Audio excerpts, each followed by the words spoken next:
క్షమించాలి, పదం వాడుతున్నా కానీ తప్పలేదు నాకు. మెంటల్ మేధావులకు, ఈ మెంటల్ మేధావులు వినేటువంటి మాటలు వింటందుకు వచ్చినటువంటి మెంటల్ ఆడియన్స్కు దండం పెట్టి మాట్లాడదలుచుకున్నా. క్షమించాలని చెప్పినది మొదలే. మెంటల్ గానే కదా అది ఆల్రెడీ మేము మెంటల్ గానే లిస్ట్లో నేను మా రవెన్న ఆల్రెడీ పోయినాము.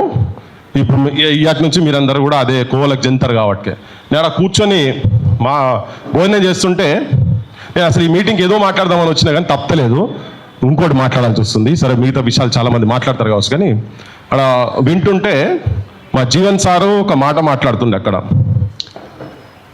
భాష ఇద్దరి మధ్యలో, మాలల మధ్యలో, మాదిగల మధ్యలో భాష వికృతంగా, పదం నేను వేరే చెప్పొచ్చు, నాకు సరంగా పదం గుర్తు వస్తలేదు, కానీ అర్థం ఎట్లా అంటే వీళ్ళు తిడుతున్నారు వాళ్ళు తిడుతున్నారు అని అన్నాడు. నేనైతే మరి నేను ఈ మధ్యకాలంలోనైతే ఎప్పుడు నేను మందకృష్ణన్న భాషల మార్పు ఉండి ఒక కులాన్ని దూషించుకుంటూ లేకపోతే వ్యక్తులను దూషించుకుంటూ వినేది నేనే చూడలే. ఉంటే మాత్రం సబ్జెక్టు కరెక్షన్, కానీ నేనైతే చూడలే. అయితే ఇప్పుడు మా ఇద్దరు పంచాయతీ ఓకే, సార్ ఉన్నాడో పోయిండో తెలియదు నాకు, కానీ సార్ కరెక్టే. ఒక సమస్య గురించి, ఒక సమస్య న్యాయమైనటువంటి సమస్య, అందరూ అన్నారు, అందరికీ తెలుసు. నేను కూడా మొట్టమొదటిసారి ఎప్పుడైతే మొన్న మాలలో ఒక సభ జరిపినరో, ఆ జరిపిన తర్వాత వాళ్ళ భాష, వాళ్ళ వ్యవహారము ఇదంతా చూసిన తర్వాత వీళ్ళేమన్నా లాస్ట్ మినిట్లో వీళ్ళేమన్నా అడ్డుకుంటారేమో అని అనిపించి ఆ సభను చూసిన తర్వాత నాకు పార్లమెంట్లో తెలంగాణకు సంబంధించినటువంటి బిల్లు పాస్ అయ్యేటప్పుడు ఒక పెప్పర్ స్ప్రే బ్యాచ్ ఉన్నది, ఒకటి pepper spray batch, Lagadapati Rajagopal ఇటువంటిది. ఆ బ్యాచ్ సంతతాయమా అనిపించింది నాకు అది చూసినాక. వాస్తవంగా చెప్తున్నా నేను, ఇది ఆ బ్యాచ్ ఏమన్నా వచ్చి అడ్డుపడుతున్నది అయిందని. సో అక్కడ ఇదేదో ప్రమాదంగా ఉన్నది అని అనిపించి చలో అన్ని పక్కకు పడేసాలి. ఫస్ట్ అన్ని పక్కకు పడేసి మనకున్న అన్ని దిమాక్లకి తీసేసి జమ్మిషెట్ కాడ పెట్టినట్టుగా మొత్తం చేసి చలో మైదానంలో దునుకుదామని అనిపించి మొట్టమొదటి సభకు నేను విమలక్క పోయినాం.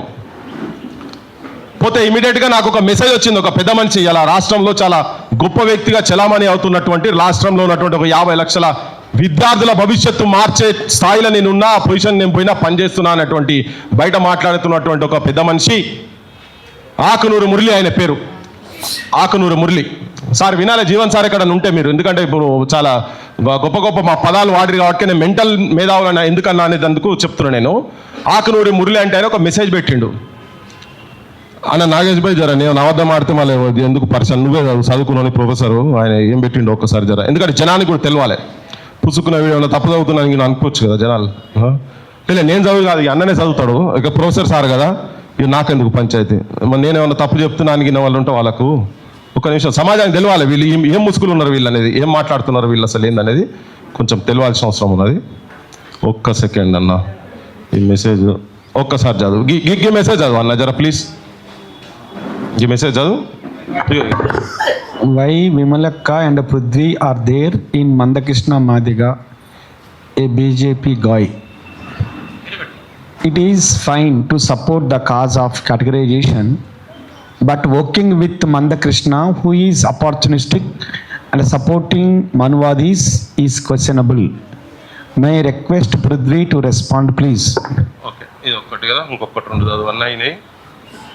ఇదేంటి చదువు ఒకసారి కింద అంతా. I support categorization and I support to eradicate poverty in Madigas. For that matter, from all castes, but Mandakrishna hate Ambedkar, hate other castes, promoted MRPS, which started collecting money by force from doctors and contractors, educational institutions and business people, which polluted the local society, and BCs and OCs started hating SCs because of his actions. Now he became hardcore BJP guy, which is the root cause of the casteism, and want to bring back Manusmriti. Okay, ఇది విన్నారు కదా, ఇంకా చాలా ఉన్నాయి messages, ఇంకా చాలా ఉన్నాయి. అంటే అందరినీ హేట్ చేసుకుంటా. ఇప్పుడు ఈయన పెద్ద చక్కదైనటువంటి పాపం మంగళారతులు తీస్తే దేవుని చేతులకి వెళ్ళి అన్ని పైసలు రాలిన పైసలతోనే ఉన్న రాజకీయ పార్టీలు నడుస్తున్నాయేమో. మరి జీసస్ దగ్గర పోయి దండం పెట్టగానే అన్ని డాలర్లు వేసిండా, లేకుంటే మసీదులో పోయి నమాజ్ అవుతే వచ్చిన పైసలతోని ఇవాళ ప్రభుత్వాలు మొత్తం అన్ని ప్రభుత్వాలు అన్ని రాజకీయ పార్టీల ప్రభుత్వాలని ఎట్లకెళ్ళి వచ్చినాయి, ఎట్లా వాళ్ళు గవర్నమెంట్లకు ఎట్లా వచ్చిండ్రు? ఒక సామాజిక అంశాన్ని పట్టుకొని ఒక నిజమైన న్యాయబద్ధ అంశం అని చెప్పని ఇంతమంది మాట్లాడుకుంటా జనం మొత్తం గత 30 సంవత్సరాలకెళ్ళి దీని సైడ్ సంఘీభావం మూమెంట్లో పార్టిసిపేట్ చేస్తున్నటువంటి ఒక అంశాన్ని తీసుకుపోయేటందుకు జనం దగ్గర నుంచి సహకారం తీసుకొని కొట్లాడుతున్న వాళ్ళేని జనాన్ని దోపిడీ చేసేందుకు అధికారంలోకి వచ్చేటందుకు ఇలా కాంట్రాక్టర్లు రాజకీయ నాయకులు కాలేదా? కాంట్రాక్టర్లు ఎమ్మెల్యేలు కాలేదా? కాంట్రాక్టర్లు మంత్రులు కాలేదా? లిక్కర్ మాఫియాలు కాలేదా? ల్యాండ్ మాఫియాలు కాలేదా? శాండ్ మాఫియాలు కాలేదా? నువ్వు ఎవరి దగ్గర పనిచేస్తున్నావు? ఆకలూరు మురళి నువ్వు ఎవరి దగ్గర పనిచేస్తున్నావు? ఇది చర్చ జరిగింది. అసలు ఇదేంటంటే వీళ్ళు మాస్కులు వేసుకున్నారు, బయటికి ఇట్లా మాట్లాడుతుండ్రు. ఇంకొక మెసేజ్లు ఉంటుంది, క్యాస్టిస్ట్ అని మాట్లాడతాడు. ఆయననే కుల సంఘాల మీటింగ్లకు పోతాడు. నేనే దించిన కుల సంఘాల మీటింగ్లో, మాల కుల సంఘాల మీటింగ్లకు నేను పోయి దించిన ఆయనను. ఒక 3-4 సందర్భాలలో నేను దించిన. ఆయన అంటాడు మీరు క్యాస్టిస్ట్లో ఉంటాడు. నేనే తక్కువైనా, నా కులపుల మీటింగ్ నేనే తక్కువైనా. అందుకే నా కులం ఏదో తెలియక నిన్న ఒక పెద్ద మనిషి, ఈయన మున్నూరు కాపు కాబట్టినే బండి సంజయ్ దగ్గర పోయి గెలిపించినది పెట్టిండు ఒక పెద్ద మనిషి. అయితే ఈ ముసుగు వీరులు ఉన్నారు కదా, ఇట్లా మాట్లాడుతున్నారు ఈ గ్రూపులలో. ఆఖరికి ఏంటంటే రిజల్ట్ ఏంటంటే నిన్న పొద్దున ఇక చాలా ఉన్నాయి మెసేజ్లు, కానీ నేను జస్ట్ అది చర్చకు వచ్చినప్పుడు నేను మళ్ళీ చూపిస్తామని. ఈ గ్రూప్లోకి వెళ్ళి సోషల్ డెమోక్రటిక్ ఫోరం అని చెప్పి మోస్ట్ అన్సోషల్ అన్డెమోక్రటిక్ ఫోరం అనే ఒక సంస్థకు మొన్నటిదాకా కన్వీనర్ ఉండే ఆయనే మాల సామాజిక వర్గానికి. ఇప్పుడు కొత్త కన్వీనర్ వచ్చిండు లక్ష్మీనారాయణ, ప్రొఫెసర్ లక్ష్మీనారాయణ అని. ఆయన కూడా అదే సామాజిక వర్గానికి సంబంధించిన కన్వీనర్ అయిండు. అబ్రప్ట్గా చర్చ లేకుండా నాతో ఇవన్నీ విషయాలు చర్చ చేద్దామని చెప్పని అని నేను పెడితే ఒక సందర్భంలో మందకృష్ణ వాడు అని సంబోధించినందుకు, ఇప్పుడు మీరు అన్నారు కదా భాష గురించి అన్నారు కదా, వాడు అని సంబోధించినందుకు నేను చిన్న ఘర్షణ పడ్డ వాళ్ళతో. ఎట్లా అంటారు మీరు? ఒక సామాజిక ఉద్యమాన్ని నడుపుతున్నటువంటి వ్యక్తి, నీకు ఆలోచన పరంగా కావచ్చు, వ్యక్తిత్వంలో కావచ్చు, నీకు ఏం విభేదాలున్నా ఉండని, ఒక పబ్లిక్ ప్లాట్ఫామ్ మీద అందరం మేము కొంతమంది ఉన్న దాంట్లో నువ్వు వాడు అని ఎట్లా అంటారు మీరు అని చెప్పని దాని మీద చర్చ తీవ్ర స్థాయికి పోయింది. ఒక ఫిజికల్ మీటింగ్ పెట్టుకుందామని చెప్పని అన్నారు. వీళ్ళంతా చాలా ఎలైట్ గ్రూప్స్ ఉన్నారు. ఈ గ్రూప్లో కాకి మాధవరావు గారు ఉన్నారు, శాంతా సిన్హా గారు ఉన్నారు, ప్రొఫెసర్ మురళీ మనోహర్ గారు ఉన్నారు, చాలా ఉద్దండులు ఉన్నారు మా అడ్వైజరీ టీంలలో కూడా. సో ఉన్నోళ్ళు కూడా చాలా చదువుకున్నటువంటి వాళ్ళు, మేధావులు అటువంటి వాళ్ళు ఉన్నారు, అందరు ఉన్నారు.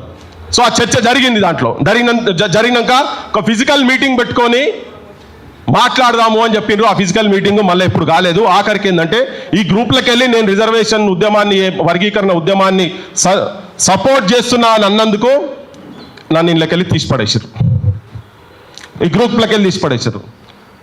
నేను నా జీవితం మొత్తం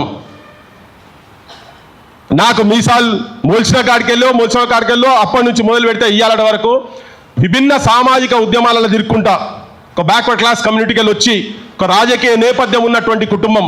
మన ఆయన సర్పంచ్ ఉండే, సమితి ప్రెసిడెంట్ ఉండే, ఎమ్మెల్యే ఉండే, మంత్రి ఉండే. నేను తెలంగాణ మొట్టమొదటి విద్యార్థి ఆర్గనైజేషన్ స్టార్ట్ చేసింది కూడా మేమే, కేసీఆర్ని విభేదించి స్టార్ట్ చేసిన అటువంటి వాడిని ఒక చిన్న పెన్ స్ట్రోక్తో తీసి అవతల పడేసారు. ఎంఆర్పిఎస్ ఉద్యమానికి నేను సపోర్ట్ చేస్తున్నాను. అదేవిధంగా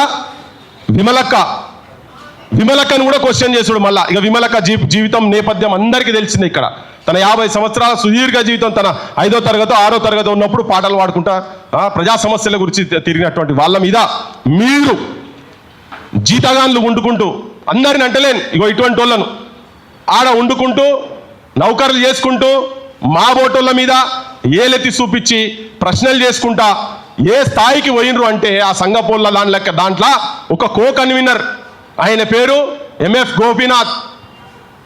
గోపీనాథ్ అంటే ఆయనే. మా అన్న చెప్పలే ఇంతకుముందు పేరు ఎంఎఫ్ గోపీనాథ్. సమాజంలో నేను చాలా గొప్పోని, నేను పెద్ద డాక్టర్ను, అంతర్జాతీయ స్థాయి డాక్టర్ను అని పోజులు కొట్టుకుంటున్నటువంటి ఒక పెద్ద మనిషి కావచ్చు. ఆయన డాక్టర్ అయితే కావచ్చు, కానీ వేరే రోగంతో సఫర్ అవుతుంది ఆఖరికి చెప్తా. కానీ సో ఆయనే ఏం చెప్తాడంటే, నేను ఒక ఆ మీటింగ్ పోయిన తర్వాత వీళ్ళు ఇట్లా విరుచుకుపడుతున్నారు ఏందని చెప్పి ఒక మేధావుల తరఫుకెళ్ళి, ఎందుకంటే ఇది ఆఖరి క్షణాలలో ఉన్నది ఉద్యమం, ఇప్పుడు ఇది ఆగొద్దు, డిమోరల్ అవుతారు, క్యాడర్ డిమోరల్ అవుతారు. మందకృష్ణను వ్యక్తిగతంగా టార్గెట్ చేసి మూవ్మెంట్ నాశనం చేసే ప్రయత్నం చేస్తున్నారు.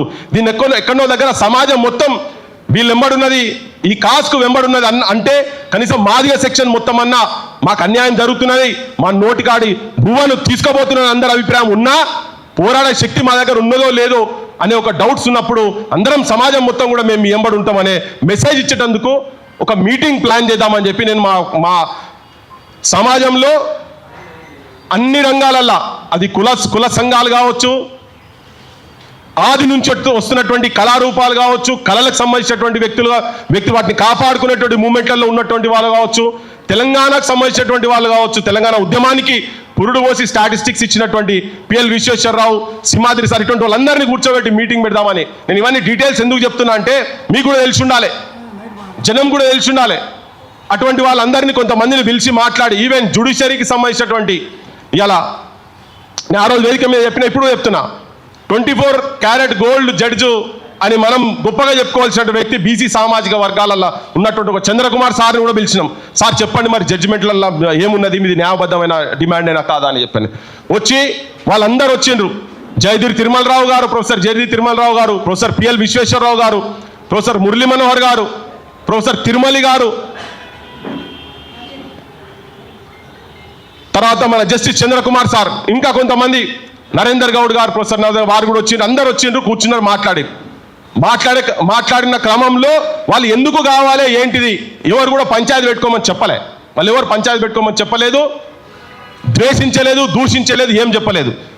కొన్ని స్టాటిస్టిక్స్ చెప్పిండ్రు, గణాంకాలు లెక్కలు చెప్పిర్రు, అన్నీ చెప్పిండ్రు. ఎందుకు మేము వర్గీకరణకు ఎందుకు సపోర్ట్ చేస్తున్నామని ఒక వేదిక మీదకి వచ్చి మేము మొదటిసారి మాట్లాడుతున్నాం అన్ని వివరాలన్నీ విప్పి చెప్పిండ్రు, కన్విన్సింగ్గా చెప్పిండ్రు.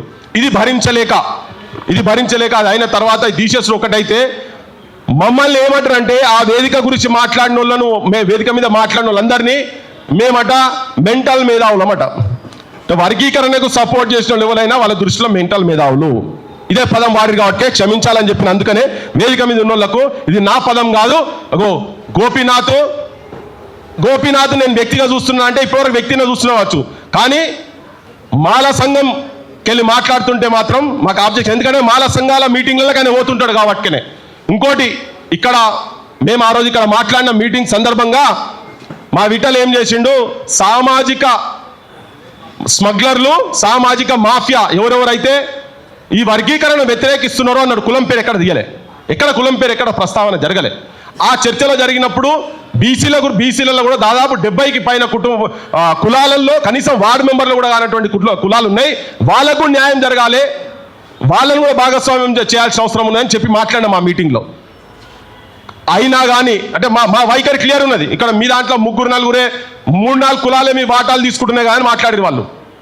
మేము క్లియర్ ఉన్నాం, ఎవరన్నా రాండ్రి, ఎవరన్నా తీసుకోండి, మాకు న్యాయం అందరికీ జరగాలనే ఉద్దేశంతో మేము మాట్లాడతాం. ఆ విఠల్ ఆ ప్రోగ్రాంలో ఆ మాట మాట్లాడినందుకు నాది విఠల్ ఇద్దరు బొమ్మ వేసి మాలోలను మాఫియా అన్నారు, మాలోలను సామాజిక స్మగ్లర్లు అన్నారని చెప్పని పెట్టేసి విపరీతమైన ట్రోల్స్, బూతులు, ఇక మామూలుగా కాదు.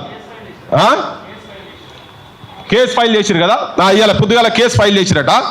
సరే అవన్నీ నేను ఆల్రెడీ చెప్పిన. నేను అయితే మేము ఎక్కడ కుల ప్రస్తావన తీయలే, ఇప్పుడు కూడా తీయలేదు. కాకపోతే వాళ్ళు మాల కులం అని పెట్టిండ్రు. ఇక్కడ మళ్ళీ ప్రెస్ మీట్ పెట్టి కూడా మాల కులం అనే సంబోధించిండ్రు. అయితే వీళ్ళందరూ ఒకటే కనుక చెప్తున్నా, ఇప్పుడు ఈయన ఆ మీటింగ్లకు ఈయన గతంలో పార్టిసిపేట్ చేసింది కాబట్టినే ఆయన అదే మాట అనుకుంటే ఏం మాట్లాడుతారంటే మేమంట వ్యభిచారులమంట, ఇంటలెక్చువల్ వ్యభిచారులమంట, మేము ఇంటలెక్చువల్ ప్రాస్టిట్యూట్స్, బ్రోకర్స్. ఈ పదాలు వాడిండ్రు. ఇది సభ్య సమాజము యాక్సెప్ట్ చేసే పదాలేనా ఇవి? నువ్వు ఒక మాల సంఘంకి వెళ్ళి నువ్వు మొత్తం ప్రతినిధిలో కాదో నాకు ఎరకలే, కానీ నువ్వు ప్రతినిధి లేక మాట్లాడుతున్నారు కదా మీరు వ్యతిరేకించటోళ్ళను. మీ దగ్గర ఏమైనా సబ్జెక్ట్ ఉంటే మా వాళ్ళు తయారున్నారు వచ్చి మాట్లాడేందుకు ఏ వేదికల మీదైనా ఏమైనా కానీ. బ్లాక్ మెయిలర్స్ అంట ఈ పదాలు వాడుకుంటా.